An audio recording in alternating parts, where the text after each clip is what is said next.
Kadi atuja say question and that one tells us is a man for Pinano and so a debate say the day are you and so young fanon co World Cup and Sampono yenya the day e will fear a man for the Jidis Akadano and so to me aye why be pay into young fanon co e been so feel say you want Kadana watch say mo jamono energy and so a juma into yenya the day fear young fan Kadano and some uncle Jumano into a junjani jina anadri won't so dede ayu aso yam fanenko anansem po yenya dede e wo fie o call Facebook no so page no aye 102.1 FM Pristia 102.1 FM Pristia ano and send a Facebook account so na esitie na obeso de fa aye SMS anofenia ya taka na se WhatsApp enso a aye 0543695729 0543695729 ano aye number ya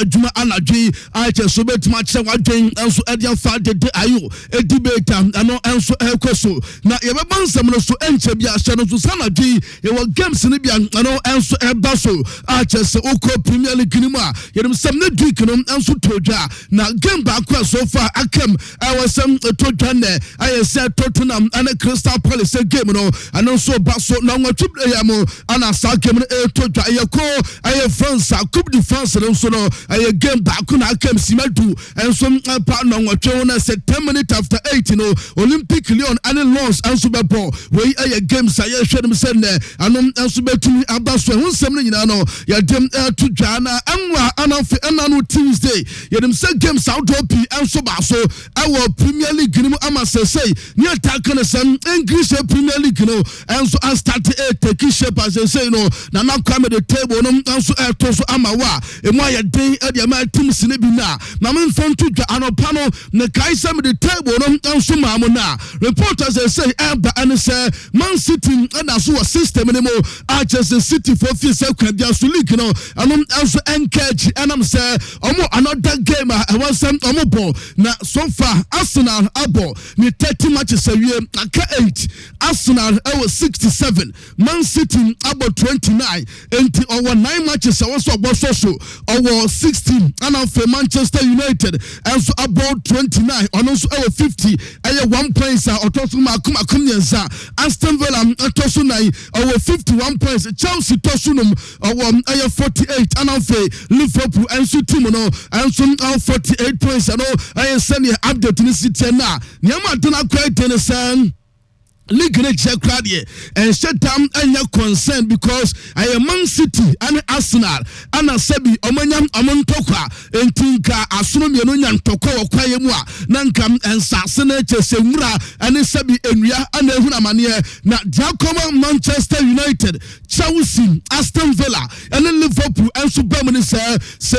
Oko Premier League Grima I have 5 teams and Yabefa and Swakobo Champions League no na me adwo next season some 5 teams from say e one table no so I teams makumaku 6 and I pray I dey back and so be free enti ebusa say I am Manchester United Aston Villa I Chelsea and Sampo I Liverpool and so team no am some Arsenal and Man City there omo insecure omo position no I send update to City now no I can say report am seka and some after some Man City and so I drop points and at them Manchester Nottingham Forest of Archers Arsenal and so Ekoshe at the Etia Club the D at the Brighton no ama say Arsenal and so chances I was to me at the Premier League no Arsenal page am no say okuta 81% no Archers the Gunners and say I'm say league no am so sabat me aka Archers bibian to me as sana say na bekwa Arsenal and so ba league no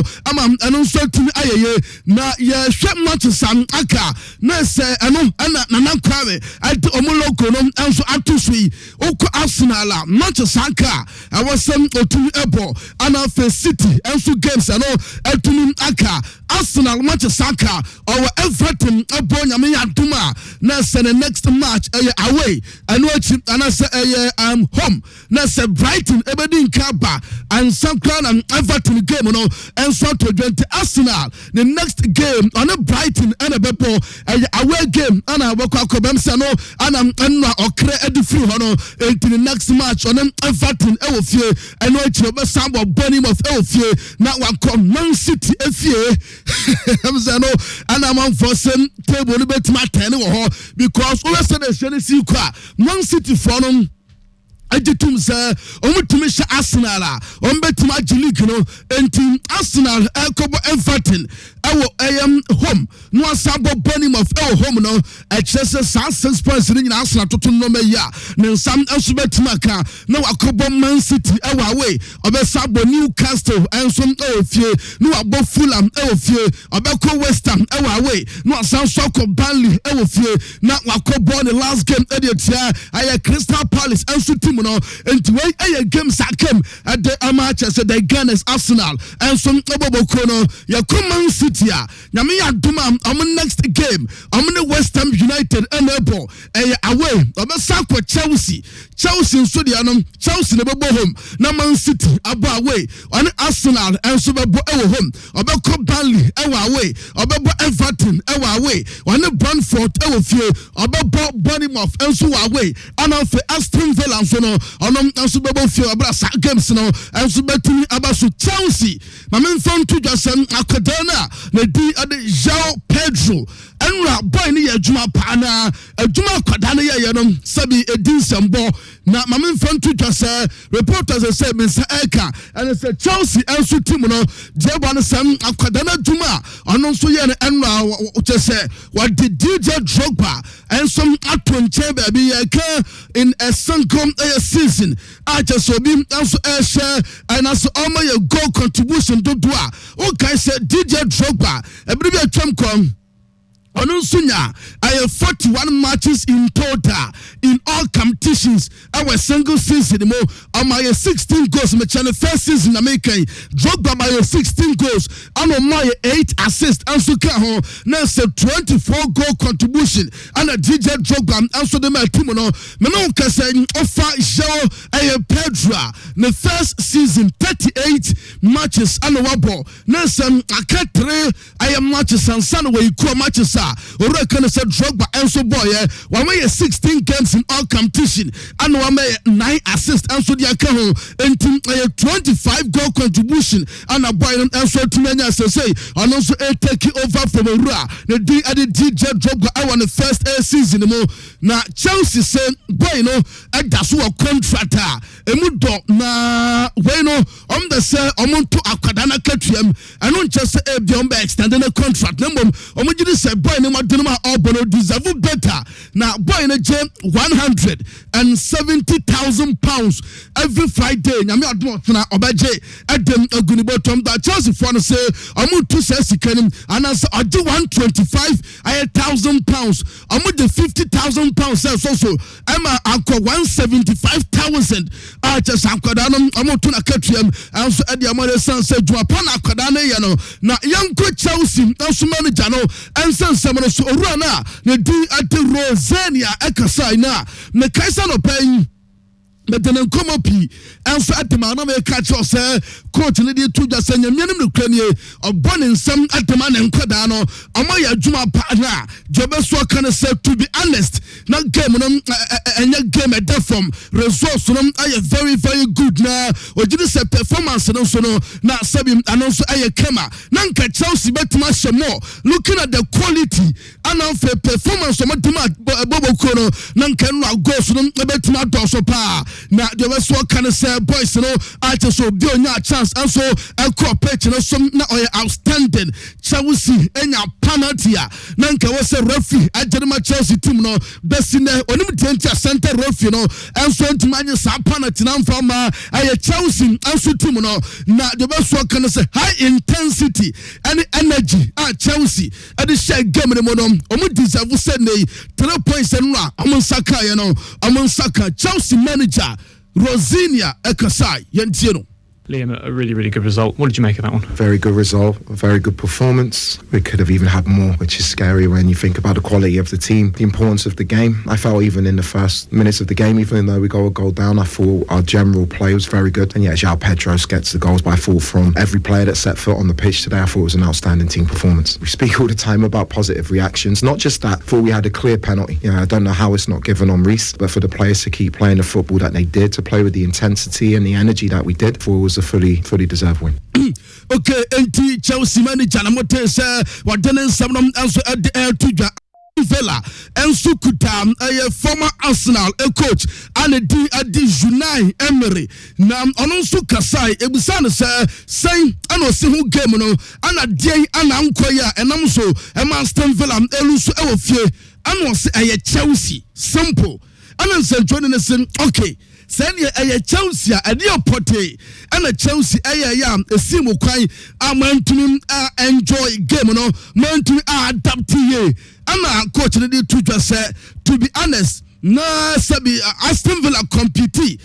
first half ne come up but Chelsea dominate more. Aston Villa defend some good transition edinya first goal efrimo and Chelsea ebe take almost senya goal just va and some edina we did say Chelsea better than Aston Villa team no second half no so the best work Kenya no say over second half no anso Aston Villa starting there 5 to 10 minutes our first tossum ye no na chese kama enumu ana Chelsea benya goal tossum ye san goal na tossum ye san no ano ana kere club na di at Aston Villa yentie sema Unai at the tudwa. For you, what went wrong for your team this evening? Chelsea. When you say Chelsea, what about the way that Chelsea played? Did your team find it difficult to adapt to tonight? We compete. In the first half, they were dominating more, but we were defending, getting some transition, and we scored the first goal. Then they were getting our box and not clear chances, but a lot of corners. Some moment they could score like they did. And after it, we scored the second goal, was VAR refused. And after it, they scored the second goal. Was the key moment. But of course, they were playing well, they were competing well. We were more or less taking our chances. And the match was equal in the result and so tight. But they were as well playing better than us. The second half, we started well, the first 5-10 minutes. But after they scored the third goal, they got confidence completely in the match. And they feeling confidence, defending well, and we tried, but was not enough. And what we did wrong is more Chelsea, and they showed as well their capacity. Okay, NT, I know I am some Aston Villa head coach, also the two archers. I'm the Tinin, yet Emma, yet here for not your so coach, and say, and then Diano says, baby, I'm away, and I'm saying,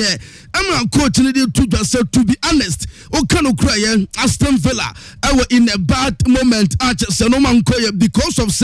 consistency and yajuma and a consistency. I are there important as football momentum. Media to be honest. Okano cry was this far 29 matches. I'm not bonadia and better at the Chelsea. There's one table now and that's what CCI. Number say and one game and and you've been able to catch us and Chelsea. I am better at the team. My friends, Aston Villa. Yentin Sama Unai Emery at the Tudja. We are now in bad moment, and we can understand the situation we have now. And it's because the consistency is very important. But now we are not being consistent in this moment. We were competing, was not enough against Chelsea. But in 29 matches, we are being better than them. Not today. Now is the moment to find solutions for this moment we have and how we can recover our confidence, our good feeling together in everything.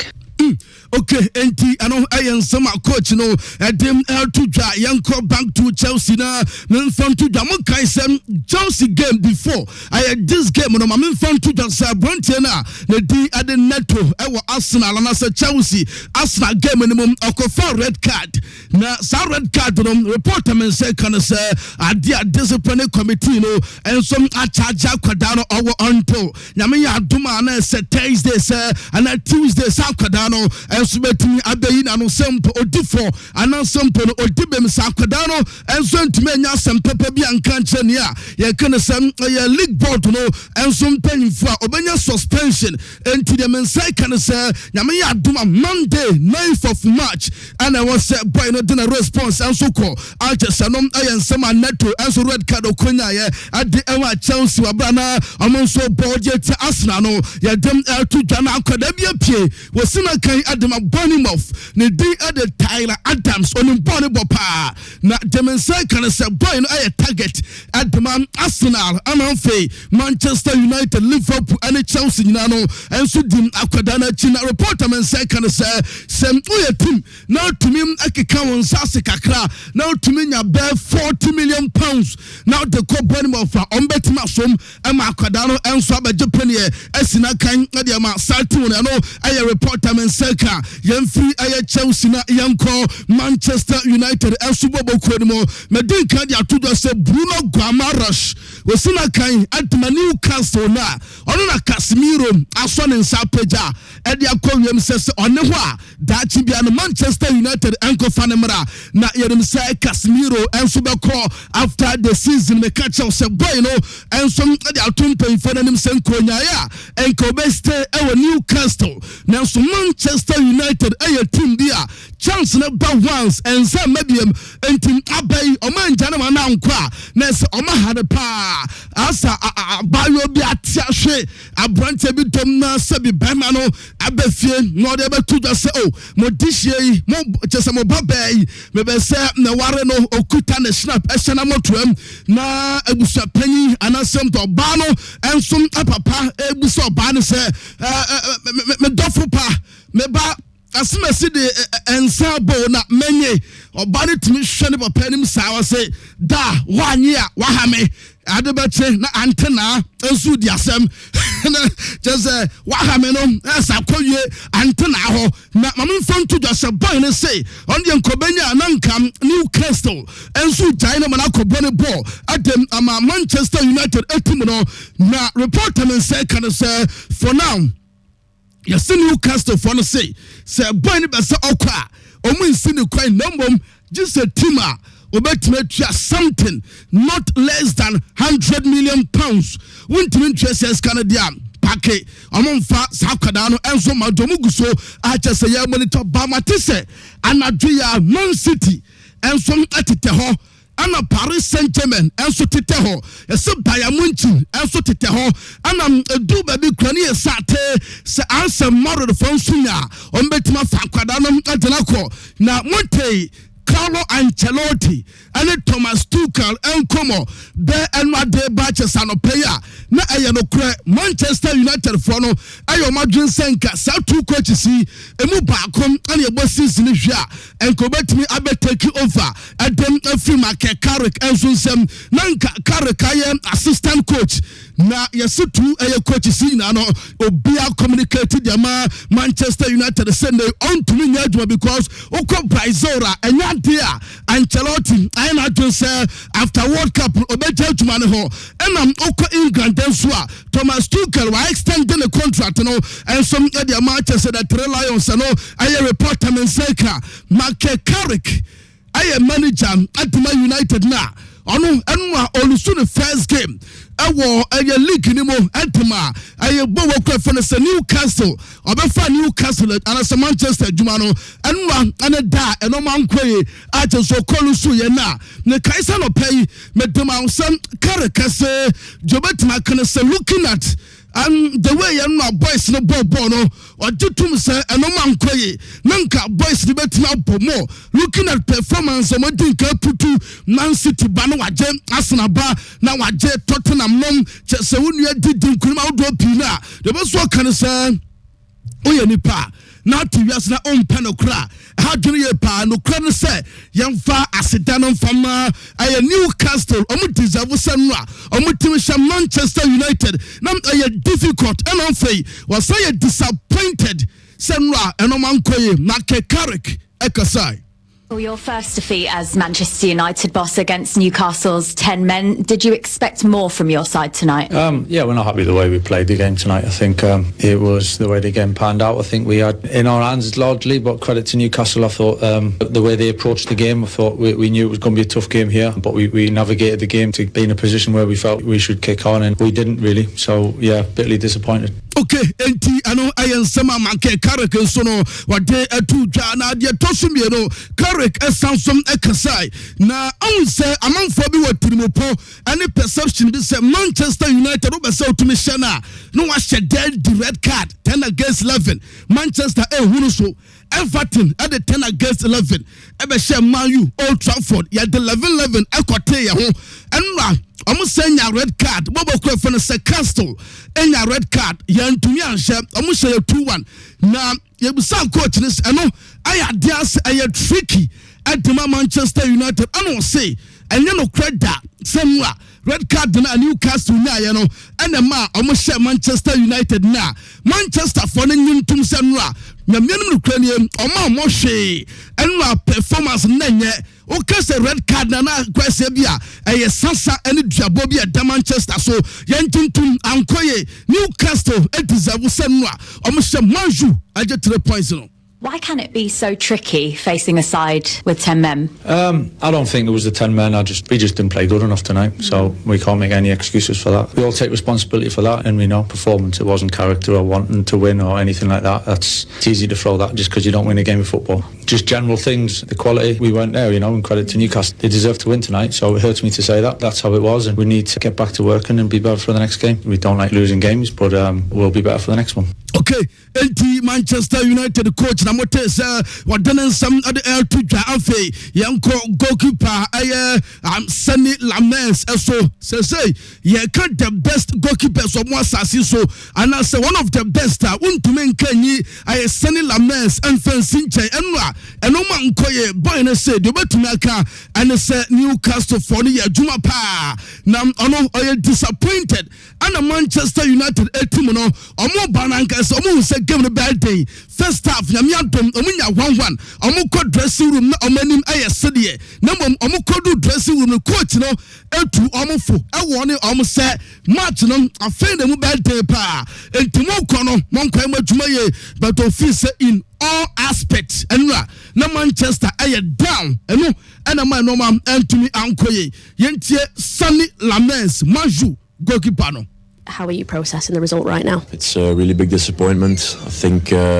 we knew it was going to be difficult on today, especially away here. The manager warned us. First half wasn't the best, but then again, we were heading into halftime with a pretty good feeling, scoring that goal in the last minute and against 10 men. So we had a pretty good feeling. But yeah, he warned us that it was not going to be easy and we had to attack them and try to break them quickly. One counter and one opportunity and it can be changed. So that's today what happened. It was nowhere near good enough today in every aspect and we need to learn from that. Yeah, just like physicality, the effort, felt like we didn't bring enough or the same as they did. Yeah, then it's always going to be a tough one, especially here with their fans behind them. I mean, you can have off days, of course, but it's a collective off day today, which is not really possible. Not in this league, not against those teams. So we need to learn from it. Yeah. Okay. Enti Sunny Lamens anamotes wadane some other to winning coach no a manager and the Eddie Howe on the kuta a Newcastle and so team no now after the game Eddie Howe feels boys no ashen and wenyam amaya juma ye pa. Yeah, I thought we did really well in the first half. I thought we were quite fluid with the ball. We were back to combining and playing as a team, playing in partnerships. So I was really pleased, apart from the last bit. I felt we deserved the goal lead at half-time, and we sort of had that, and then they scored from a free kick, which I personally didn't think was a free kick either. So it was one of those days where very easy for the players at half-time maybe to feel sorry for themselves, especially after the recent run we've been on. But I think it was real collective mental strength to regroup and produce the second half that we did. We spoke before the Everton game that we wanted to go into the period of games that we had coming up in really good form, and I think we'd won 4 out of 5. There was a good feel, and then that game comes and with the opposite feeling. So it's really important we grab some momentum back, and we want to enjoy the games that we've got coming up. We want to perform and we want to try and win them. You're only going to do that if you're playing well. So today's a big step to helping us do that. Okay, NT Eddie Howe and Amotes Wadan come at the to dry young free Manchester and Newcastle and so game so you move straight up now young Liverpool and Super Bowl Cronimo na reporter men second Sabrantenam Osina Kai at the Bayern Ofanas I'll be live the Gabeka catch house or a target at the Liverpool Sans Enche, not more Salam, and so Comechna Quadena, the D at the Yam Joe Monday, Oba Afconi, Archers and the Martinum Ebeswedi, Reporter Menseka, and the Liverpool at a Sugusunia Cadano, and so a Dim Coma Archers agreement to the crowd. Yes, boy, not Jatu Namum Sikana, Sir Leipzig, El Dimantana Martino, and Sakakoya Day, or multimande, something not less than 80 million euros. I know I Sikam, Amo Apple, Liverpool for no say, Nankamope, Olise, Nansakadano, a Jampum, as Obekodia, I am Madrid, and Obeko, honestly, when Yamaru and so best day, our Bayern and Sutimimo, I know I report them and say, Kana, Mamin Fon Tuta, Bayamunchin Fono, reporters say, Nansaka, and update the room, Amwakadebi, Nedi at Alexander Pavlovich. Now, Burnley are very consistent this time in the Martin more, and so I was so Chelsea fees and come to the Sikabi, Aquaco, no Bayern for non come offer, Aquadano, I Chelsea and so metal, and I'm saying, and no man started agents, our Chelsea and so Finfino. Now, reporter and say, can I say, yes, Vincent Company, and the Atompe for them Aquadano, or you're not for sale, any can say, or we because already Nankasano, Muja, Abrantia. Leon Goreska Ekrai and Timu Sansuma Alexander Aya Pavlovich and Sukwa Ebahaji and to company ATM artists Watchesam Omakadano and so Uncle Baby and I report them and Seka Martin Odegaard. Ansem because a boy Nani Arsenal and I'm sending or did this in back question and sa I dear beer oil and pay for appreciate it. Emam ebeto Jasenanka Manchester United folkwa emoni tase se Odegaard ene nyede ane oba Old Trafford obenya biapo nanka one Bruno ane abranche for the Kobe Mainu mo eye adwuma no ba ye say as Manchester for no se danya da kwada ne sa enti de mensekere se boy no so se ne Manchester for ne mpa ono nanka Manchester no be se obo na mo se Man U for no ambe so be sign de ne wajatum obestay no one fighting for the position do baby crana say office omuya obe extend the contract no and so ediama Arsenal bobo kuna no I report am seka teta and the manager at the material friend say Arsenal na report am seka and some Nicola Teta no say coach no afan ho adwen report about say so what say Arsenal atumaji Premier League no na some Arsenal asa bomoden akwaje Champions League ateta on to Asunya Jumani Beam and I report them in second or fun what is to make just out 2 titles here or best step put down Sunday Bayer no momentum when you know on conquest no about trust or baby no and I'm a Man City and so the no as some shop pages said get your aqua Nasa Tatum and so to Man City I mean and so to aye not my from teacher report them in second and agree Archerson concrete and it's Alexander Bastoni and a simple Alexandro Bastoni Sao boy na Osuna Kai at the matches in Milano and Amadi reporter ban say I Arsenal FC Barcelona and on for Liverpool team no and a monitor boy situation now boy there reporter man say can say Sekobasa team be Archers our top ever Champions League Archers and a trademark and then a culture identity and then a chemistry philosophy fana obeja intawako na jemensa kan se sika interforum ebe demandeno I have there 78 to 100 million pounds what the 70 club amonye anom ene betima makada no weja ne kwan e ma boy no enso tunako na matuse Elliot Anderson ayobia on bone bopa na reporter men say kan say Arsenal fans nanka omo pem abranche fans say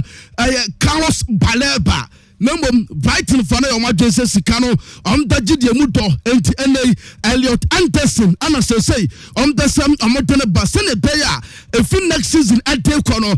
susu say enka kwada we and declare rise bo Arsenal and some frank ebe boapa enti banis ha no abusa ho se Martin Zubimendi enso ejinabe ebewo he eno na ma akota no so start fa no ho adwen yesi boy ne se sa na be kode ne onom enso be san ko ne nchi back to near ye can say Spain enam se nanka maro e no ano ba Arsenal enti se mo probi ape abroje can say Declan Rice nesam adono indirectly mu jale kwan amana ko sense already mo we berechem ese ho mo sanso e wo nomad ene boys ni yaka me kan Merino munya daso bench munya bimo na yesi ena game ba so no amanfo di Arsenal ho ya papa adaya 90 minutes na omne Brighton nanka wo so mo bono yesi ball control se free kick aba se ebia ball no refa jibibi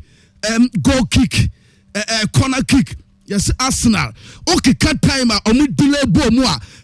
time no 31 minutes 51 seconds omotwa simam akoma kwa duasa egu a chese ya mobo ano e was minute ni mo enti amanfo se the way ateta ene the boys no adi football no air conzeze am ama football enso nya fabium na after the game ana me kara ateta di to duasa na me anim no kranie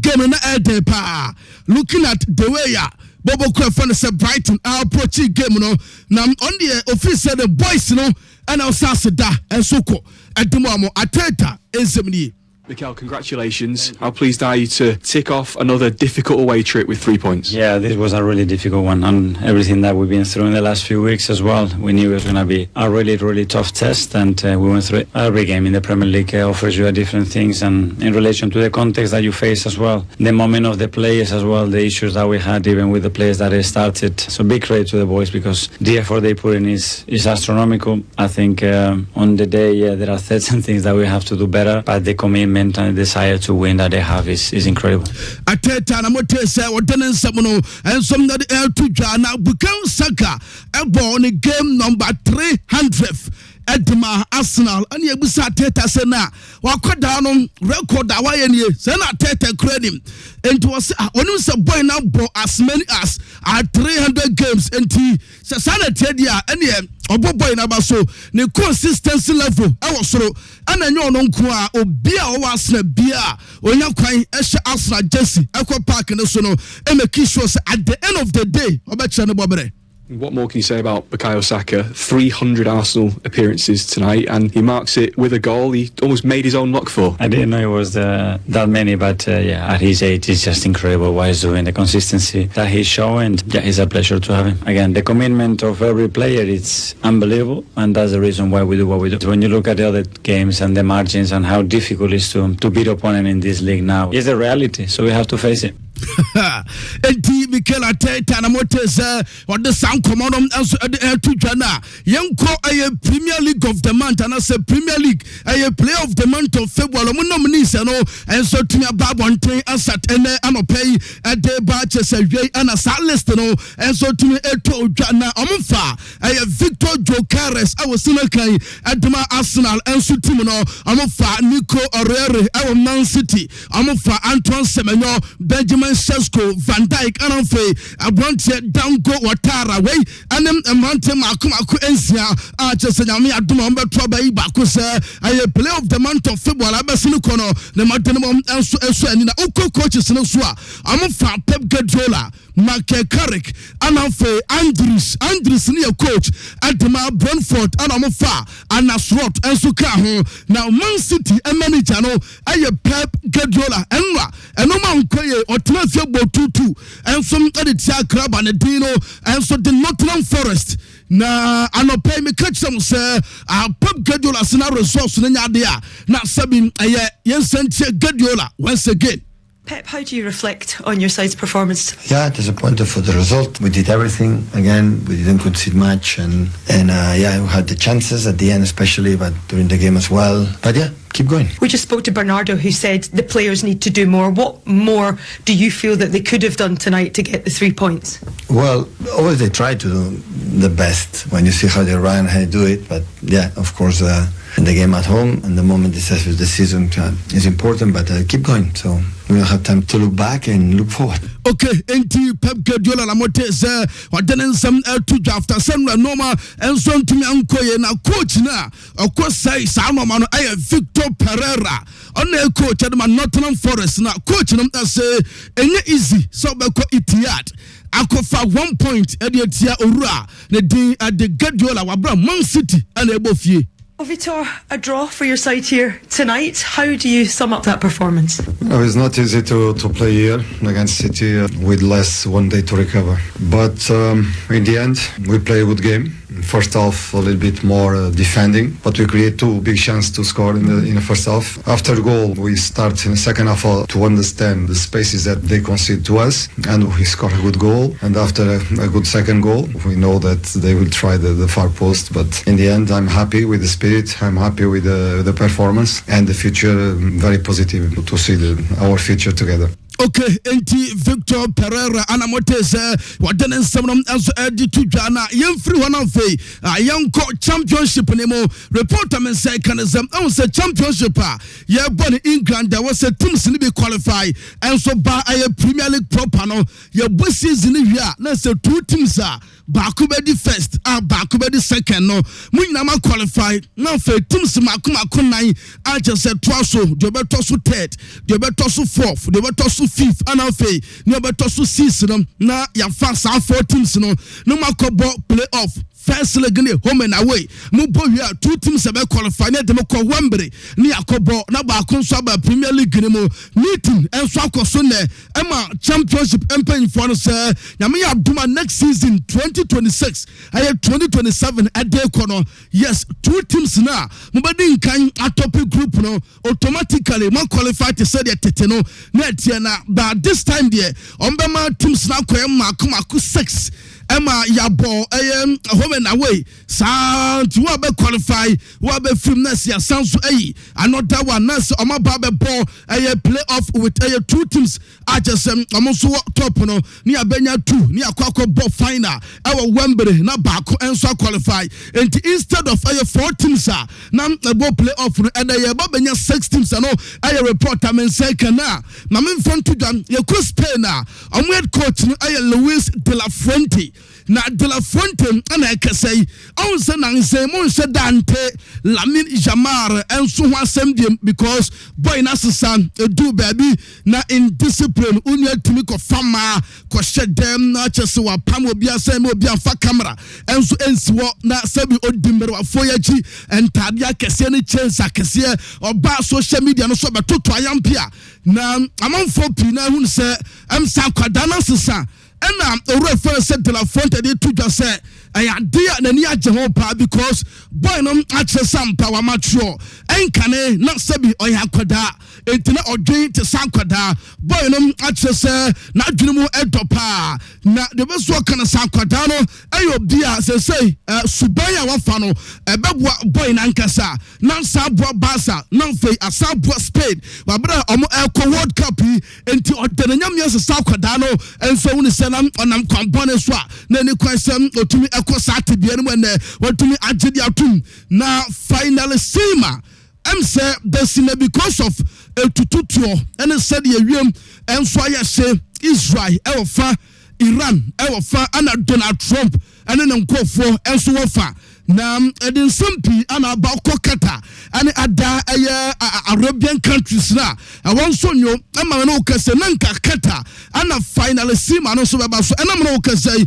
said ye kika kon de nyade no enso betumi abaso me de update how do pina no enso ma dada na asatanwa na me de tudwasam na meeting be koso nanka otena omo de decision na ba se bia ya je e de fi kata for nsem ya de kom ekurowei ana se ekurowei so enam no kase meeting na koso no results are mensaka and on for reporter ban say and paying for take decision bi anche se bia omuyi e de free kata ana some dey come on my way so e da so gina da bi agina enti nyame adoma next week another meeting and so be koso na reporter mensaka and update ban say o hwese na shere si akwa omo discuss say bia ebetima kwakoye Santiago Benebao because I know any said yen say but omunya mfa information bia MI na reporter men say kan say yes Barca for no omuhia Atletico player bia and as support say anything regards to Atletico yes Barca for no empe na unim bi omaye omso mo bompa say